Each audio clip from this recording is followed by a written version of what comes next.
passagem é uma passagem que ela se encontra somente no livro de Mateus, e ela tem uma característica interessante, porque Mateus ele era cobrador de impostos, e essa passagem se dá no momento em que Pedro ele é parado e interrogado por cobradores. Talvez Mateus ele agora anexa ao seu evangelho, ao seu livro, essa passagem, porque tem alguma característica singular com a sua vida, a gente não sabe, mas para que a gente possa entender essa mensagem, é importante a gente partir pela premissa do capítulo 17 de Mateus, porque o capítulo 17 de Mateus, ela tem uma construção temática que nos vai fazer entender o que o versículo 24 ao 27 tem a dizer nas nossas vidas hoje, e o que isso tem a ver com o culto de primícias, para que a gente possa entender. É importante a gente passar logo no capítulo 17, a Bíblia vai mostrar que Jesus, ele vai pegar alguns dos seus discípulos e ele vai levar para o monte. A Bíblia não diz que monte é, a Bíblia não fala o nome do monte, ninguém ainda conseguiu descobrir qual é esse monte, mas esse monte não precisa de um nome próprio para exemplar essa grandeza desse monte. Somente o acontecimento dele já mostra o porquê ele ficou eternizado. A Bíblia vai dizer que Jesus Cristo chama 3 dos seus discípulos, Pedro, Tiago e João, e o texto vai dizer que ele em particular vai com esses servos ao monte, e nesse monte a Bíblia vai dizer que Jesus Cristo agora, ele acontece que o seu rosto,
A Bíblia vai dizer que o restante dos discípulos estão lá embaixo do monte. E estão tendo problemas. Porque no momento que Pedro, Tiago e João estão vendo a glória de Deus, estão vendo a voz de Deus, estão vendo sinais do céu, estão tendo experiências sobrenaturais, o restante dos discípulos que não conseguiram ter essa aproximação com o Mestre, estão passando sufoco. E nos nossos dias atuais ainda acontece da mesma forma. Jesus ainda chama Pedro, Tiago e João para uma intimidade com Ele, para ter experiências sobrenaturais com Ele. Mas ainda hoje há aqueles que não têm uma percepção da onde tem que estar e o local que precisa se posicionar para receber os milagres e ter experiências com Deus. Logo, esses não vão ter experiências e quando a luta apertar, vão passar por dificuldades. Jesus está descendo do monte. Pedro, Tiago e João estão tão impactados que eles se calam. Mas a Bíblia diz que lá embaixo estava tendo um alvoroço, estava tendo uma discussão, estava tendo uma briga. E quando Jesus se aproxima, ele percebe que um pouco dos seus discípulos estavam passando vergonha. Vergonha por quê, irmão Júnior? Vergonha porque quando um pai leva um menino porque estava sofrendo de uma possessão maligna, e ele pede para que os discípulos orem e expulsem aqueles demônios, eles simplesmente não conseguem expulsar. E tem momentos que Deus permite que a gente passe por certas situações. Tem momentos que Pedro, Tiago e João não vão estar presentes. Tem momentos que Jesus não vai estar presente. Tem momentos que o pastor não vai estar presente. O dirigente, a irmã Silvana, ou quem quer que seja, não vai estar presente. Tem momentos que é você que vai ter que expulsar o demônio. Tem momentos que é você que vai ter que dar aconselhamento. Tem momentos que você vai ter que orar por imposição de mão. Tem momentos que é você que vai ter que repreender o demônio. A diferença é que Jesus ainda hoje tem chamado para uma intimidade com Ele, para uma busca incessante de uma vida do sobrenatural. A pergunta é: será que nós estamos valorizando as coisas espirituais em detrimento das coisas pessoais? Ou será que nós ainda somos ritualistas que só lembramos das coisas de Deus no horário em que a liturgia nos cobra essa presença? Enquanto Pedro, Tiago e João estão vendo a glória, eu acredito que 9 dos discípulos estão passando vergonha. Mas Jesus não está preocupado com isso. Jesus está sempre preocupado em ensinar os seus discípulos, porque ele sabe que o seu dia está se acabando, está se findando. E quando ele pergunta o que houve, o pai vai falar: olha, eu trouxe o meu problema, eu trouxe a minha causa para Jesus resolver, mas os teus discípulos, Jesus, não puderam resolver. Eu trouxe o meu problema até aqui para que fosse solucionado, mas ninguém pode resolver o meu problema. Tu podes resolver o meu problema? Aí a Bíblia diz que Jesus chega para os discípulos e fala: ó geração perversa, ó geração perversa, geração incrédula. O que me assusta, pastoral, ele não fala para a multidão, ele fala para os discípulos. Jesus não está dizendo que aquela geração, aquela população, aquele povo que aglomerou ali é perverso. Os discípulos são perversos. Os discípulos são incrédulos. Jesus vai identificar nos seus discípulos incredulidade. E ele vai detectar que essa incredulidade é a causa do milagre não acontecer. Jesus não está dizendo: a minha ausência é a causa do milagre não acontecer. A minha ausência não é a causa do menino ser liberto. Está dizendo: a vossa incredulidade.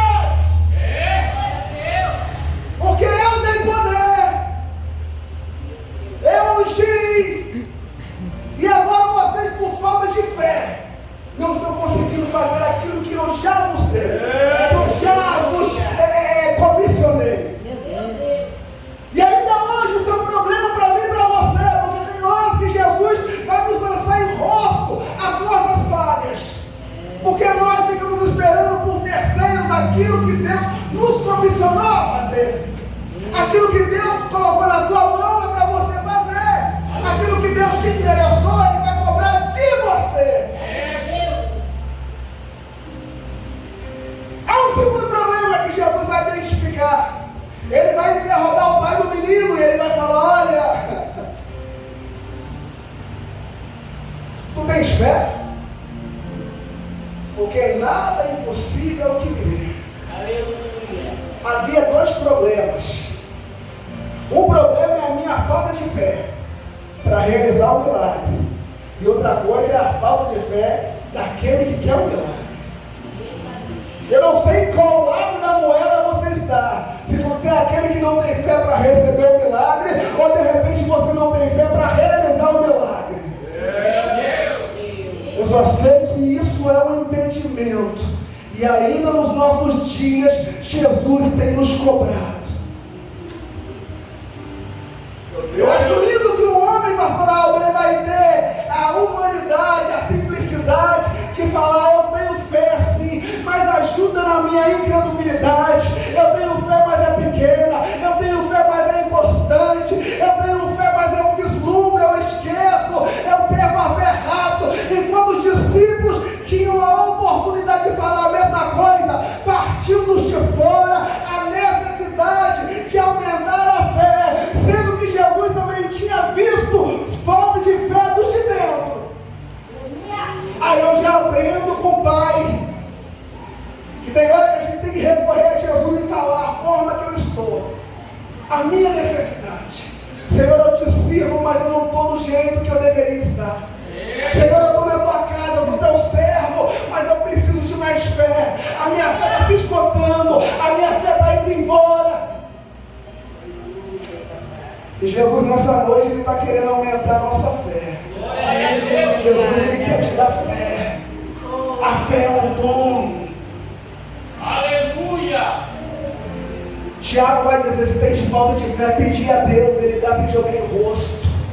Tem muitos momentos na nossa vida que a gente faz a obra de Deus, a gente prega no automático, a gente canta no automático, a gente dirige o culto no automático, a gente vem para a igreja no automático, mas a gente não tem fé para ver um milagre acontecer, para sentir a presença dEle, para ser batizado, para ter uma operação de Deus, para ser um instrumento nas mãos de Deus. E muitas vezes a gente bota a culpa no culto, a gente bota a culpa no culto, a gente bota a culpa no pregador, no dirigente, e quem chama o pregador. E muitas vezes o culto não opera, Deus não reage, Deus não manifesta, porque a minha fé já foi embora há muito tempo. É muito fácil falar que o culto foi fraco, o pregador foi ruim, o dirigente é uma televisão, sendo que eu não tenho fé para ver os sinais acontecer, para ver o milagre acontecer. Mas a Bíblia vai dizer que Jesus, Ele vai operar o milagre. Aleluia. E o menino vai voltar para casa liberto. Porque quando Jesus está no ambiente, algo acontece. Mas Ele precisa nessa noite aumentar a minha fé e a tua fé. De repente você chegou aqui, mas não tem fé para ver o seu milagre acontecer. Mas eu quero te dizer uma coisa: comece a exercitar a tua fé. O próprio Jesus vai dizer que sua tua fé foi como um grão de mostarda. Ele não está falando do tamanho, Ele está falando como. O grão é pequeno, mas se plantar, ele cresce, ele vai crescendo e se transforma em maiores hortaliças. A fé é pequena, é natural. Não é natural permanecer sem fé. Até mesmo porque a Bíblia diz que os sinais acompanharão os que creem. Então não tem desculpa. Se você tiver fé ou buscar fé, o sinal vai te acompanhar. É natural os milagres te acompanharem. É natural a libertação acontecer perto daquele que é liberto. É natural a gente ver curas e libertações. Não se acomode com pouco. Hoje é a noite de deixar Jesus Cristo aumentar a nossa fé, para que nós também aqui embaixo venhamos ter as mesmas experiências que Pedro, Tiago e João tiveram diante de Jesus.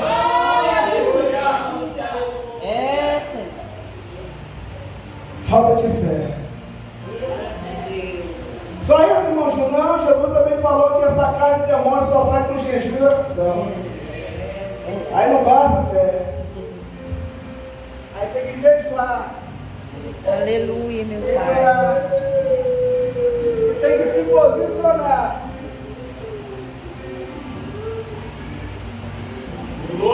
Tem que se posicionar diante do problema. Porque a gente sabe de antemão quando o negócio vai apertar e as outras tendências é partir. É se esconder, é se esquivar, é dizer, não vou mexer com isso não, eu quero saber disso nada, deixa isso daí para o pastor, deixa isso daí para a regente, para a dirigente, deixa isso daí para a irmã dos filhos de oração, deixa isso daí na mão, esse pepino na mão da missionária rica, mas tem hora que a gente tem que se posicionar. Se você tem uma vida de jejum e oração, se você tem consciência que você tem autoridade, não precisa ficar esperando o pastor, o evangelista, o presbítero, o dirigente orar, levanta a sua mão para o demônio e vai partir em retirada. A Bíblia diz, sujeitai-vos a Deus. Revestiu o diabo. Ele fugirá de vós. Se você está debaixo das potentes mãos de Deus e está sujeitando a Ele, é natural o diabo partir. É natural o diabo ir embora. Tem coisas que Deus já te comissionou. Tem coisas que Deus já colocou na tua mão autoridade. Mas você precisa sair dessa visão de Pedro, de ficar esperando tudo acontecer na mão e de querer tomar a frente de algo que você não tem uma certa expectativa. Pedro, ele era tão alvoroçado, Pedro, ele era tão instantâneo, que a Bíblia vai dizer que no capítulo 17, que depois desses sinais, Pedro, ele vai entrar na cidade. Jesus parece que vai na frente, porque Jesus sempre caminha na frente. Os discípulos vão um pouco atrás. E quando Jesus passa e entra na casa, provavelmente é de Pedro, e quando Jesus passa pela coletória, os cobradores chegam para Pedro e falam: vem cá, o teu mestre não paga imposto, não. Eu acho interessante, pastor Aldo, que Pedro, sem saber, sem consultar, sem perguntar, ele já sai falando: não, pô, ele paga sim. Lógico que paga. Pedro é instantâneo. Pedro fala sem saber, fala sem certeza, sem entendimento, sem conhecimento de causa. Ele abre a boca e sai na frente falando. Mas a Bíblia diz que quando Pedro entra na casa, o texto vai dizer que Jesus Cristo, ele se antecipa a Pedro. Aleluia! Deus. Pedro, quando fala, ele arruma um problema. Pedro, quando se antecipa, ele cria um cenário. E Jesus, sabendo que Pedro fez burrada, ele vai se antecipar o problema. Porque Jesus nunca nos deixa desapercebido. Jesus nunca nos deixa numa zona de perigo. Jesus nunca te deixa no problema. Ele sempre vai se antecipar o problema. Aleluia!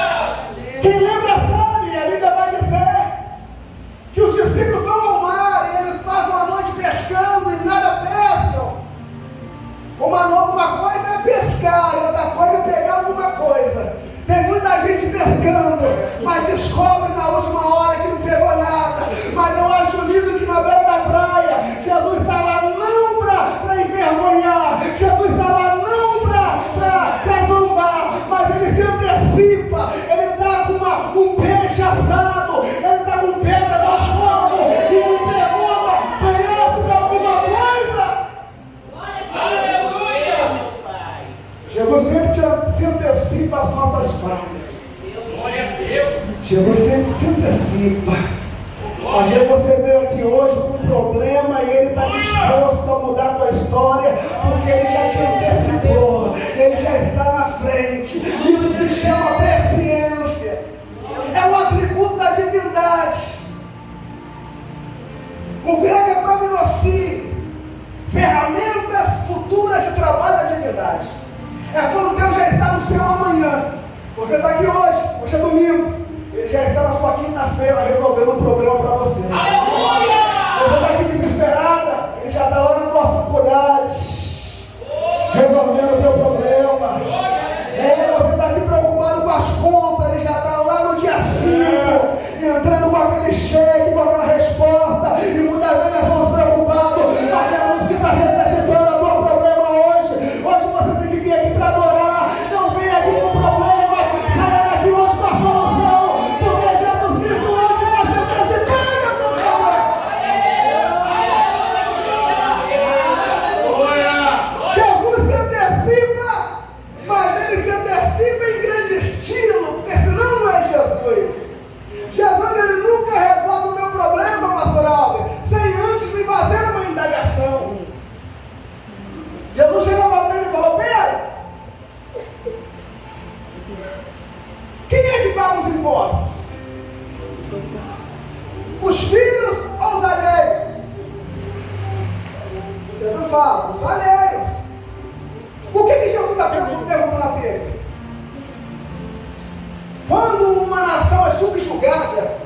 Quem lembra sabe que quando Davi entra no arraial, Israel está 40 dias sendo envergonhada pelo grande filisteu de Gate.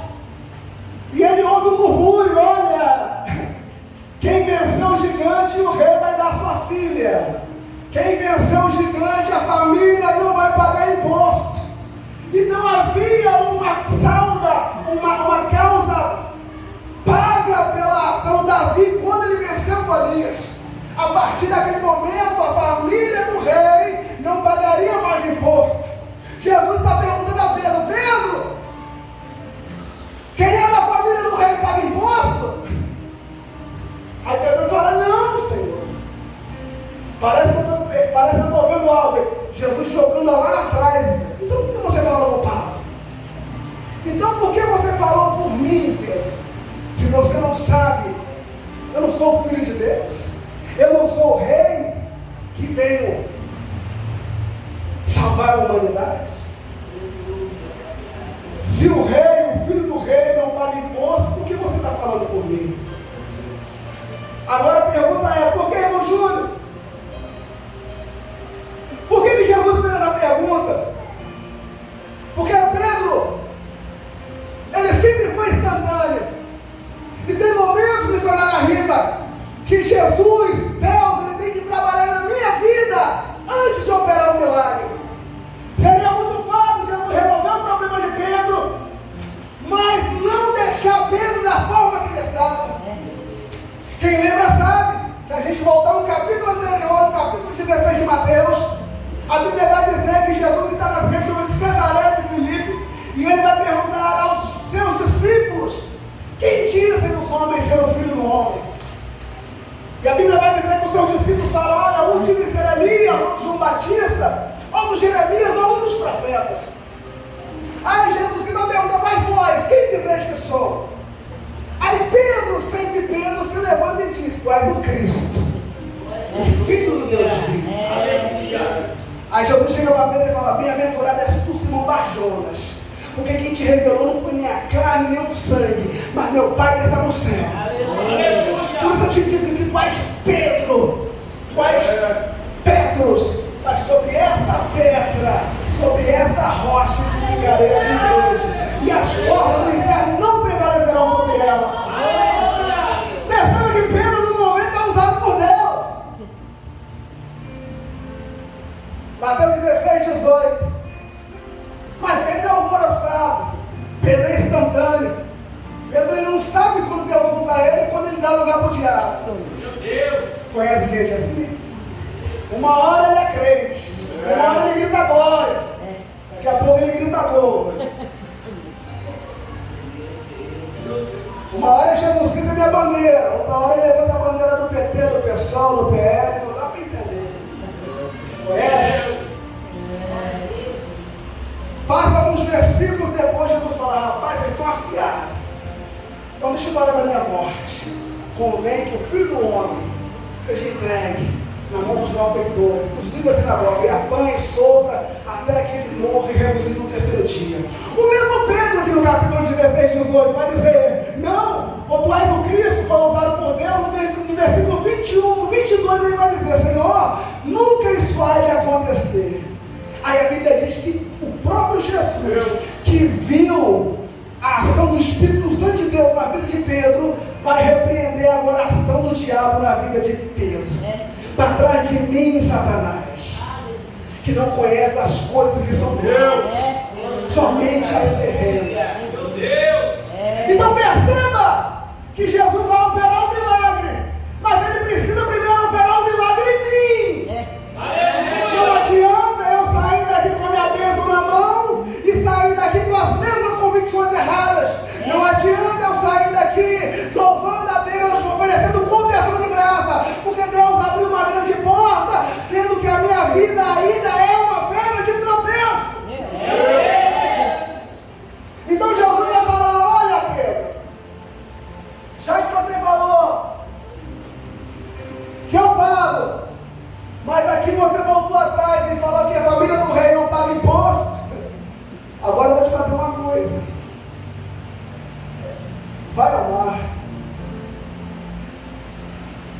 e você vai pegar um peixe.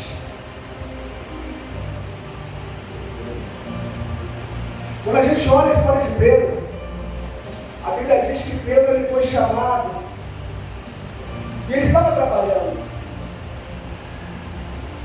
No capítulo 4 de Mateus, versículo 18, a Bíblia diz que Jesus Cristo está passando na beira do mar e ele olha para Pedro e Tiago. Pedro e André, eles estão lançando as suas redes no mar. Pedro era um pescador nato, acostumado com grandes animais. No capítulo 5 de Lucas, no versículo 4, a Bíblia diz que Jesus Cristo chama para Pedro e fala: Pedro, agora vai ao mar alto e lança as vossas redes. Só que no capítulo 17 de Mateus, Deus vai trabalhar na vida de Pedro. E Jesus não vai mandar ele ao mar pescar nos métodos convencionais, porque Pedro era perito em pescar com rede. Quem já pescou aqui sabe. Eu gostava de pescar com tarrafa.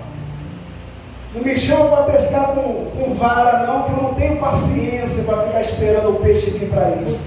Eu gosto de dar uma tarrafada e pegar logo 10 e ir embora. Eu fico imaginando a cara de Pedro, pastoral, né? O homem acostumado com grandes mares, com grandes redes. Deus fala: agora você vai pegar uma vara e vai para o mar. Imagine ir para o mar alto com uma vara e um anzol. Foi a ordem de Jesus. E tem hora que Jesus vai me confrontar, ele vai te confrontar, porque ele sabe que você, com aquilo que ele te deu, as suas experiências, você não vai valorizar aquilo que ele vai colocar na tua mão. E de repente você poderia falar: mas por que Jesus Cristo não operou o milagre? Por que Jesus não mandou ele ir até Judas e pegar o dinheiro, sendo que Judas era responsável por dinheiro? Você acha que Deus não tinha cofre? Que Jesus não tinha cofre para pagar? Sendo que é um jovem rico, quando ele é indagado por Jesus, Jesus falou para ele: pega os teus bens, venda a metade, dá aos pobres e me siga. Ele poderia falar com Pedro: Pedro, vai lá em Judas, pega um estáter, paga a dívida e está tranquilo. Ou ele poderia de repente fazer um milagre, aparecer do nada uma moeda, porque ele é o Deus que criou o mundo do nada. Aleluia! Quando ele falou: haja luz, houve luz. Haja e aconteceu. Porventura não poderia Jesus fazer aparecer uma moeda? Mas ele vai dar ordem a Pedro, para mudar a expectativa de Pedro. Ele vai ao mar, não mais com a multidão, porque para pescar em rede precisa de uma equipe. Pedro era líder. Meu Deus! Pedro era dono de uma comitiva de barcos. Ele abandonou tudo para seguir a Jesus. Pedro gostava de mandar, pastor. Era da característica de Pedro a ordem. A gente vai ver Pedro sempre se antecipando e falando, muitas vezes sem pensar. Aí agora Jesus vai falar: agora você vai sozinho. Porque o milagre que eu quero operar na tua vida depende de uma intimidade, de uma particularidade minha e tua. Há momentos que Jesus vai te colocar na solidão para realizar o problema que você necessita. Há momentos que ele vai mandar: volta ao mar, Pedro, pega os 12 e vai ao mar alto e lança a rede. Mas tem momentos que ele vai chegar para você e falar: vai sozinho. Eu não sei qual é o problema que está acontecendo na sua vida hoje. Eu não sei qual é a luta, qual é a adversidade. Mas tem momentos que Jesus está falando com você, é você e eu. Aleluia! Até aqui você fez o que você queria. Até aqui você pescou da forma que você achava melhor. Mas a partir de hoje você vai trabalhar do meu jeito. Para piorar, eu já estou terminando. Jesus chama Pedro e fala o quê?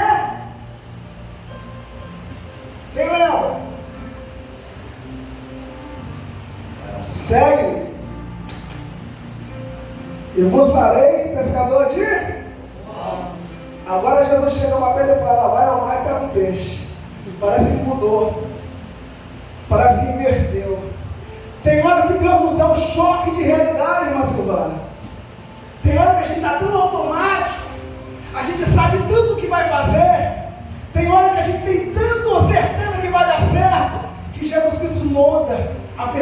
perspectiva.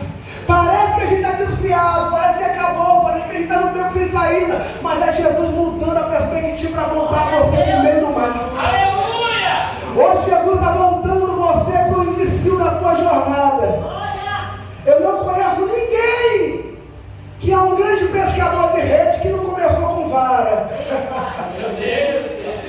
Eu não conheço ninguém que não começou de uma base, de um princípio, de um começo. Mas a gente vai crescendo e vai se achando melhor, eu prego melhor dos cristãos, eu sei falar, eu sei cantar, e Jesus diz, volta para o início, volta para o começo, volta para a vara, é você a vara e o anzol, é você a vara e o anzol e o tempo, não tem mais rede, não tem mais André, não tem mais Tiago, não tem mais João, é você e a vara, volta para o início. É difícil quando Jesus bota a gente na estaca zero, para a gente voltar na mesma fé inicial. Quem sabe lembra como a gente orava no começo da jornada, como a gente tinha fé, bater um voto atrás do outro. Tem hora que a gente tem que voltar ao primeiro amor. Deixa que tem contatinho e deixar de primeiro amor. Tem momento que a gente tem que voltar para a vara. Tem momento que a gente tem que voltar para o anzol. Glória a Deus! A gente está acostumado com fartura, com milagres. A gente está igual Sansão, sairei como das mais vezes. Aí tem momento que Jesus fala, não, volta para o princípio. Volta a pescar como principiante. Volta lá para a esquina, quando você saía do serviço e parava na esquina e evangelizava aqueles meninos, mas agora você está tão grandão, tão bonitão, tão poderosão que você só prega se for no congresso, só canta se for na festividade. Deus! Volta para a vara. Volta para isso. Volta a esperar.